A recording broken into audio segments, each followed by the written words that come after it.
Today I will show you how to flip video on Final Cut Pro, and if you find this video helpful, please do not forget to like and subscribe.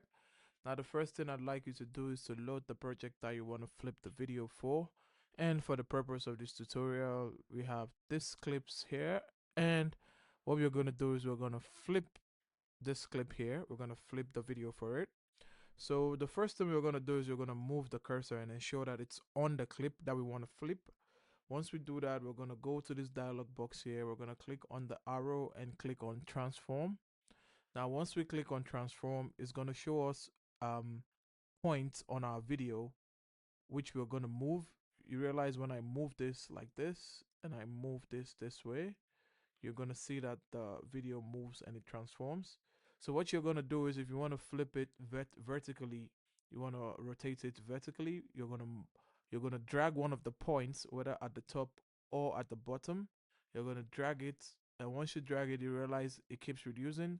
Now you're going to drag it till you move to the other side of it. And now you see the video has transformed, it has flipped to on the vertical axis.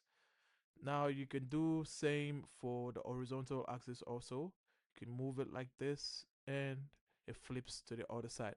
Now that's how to flip a video on Final Cut Pro. If you do find this video helpful, please do not forget to like and subscribe, and I'll see you in the next one.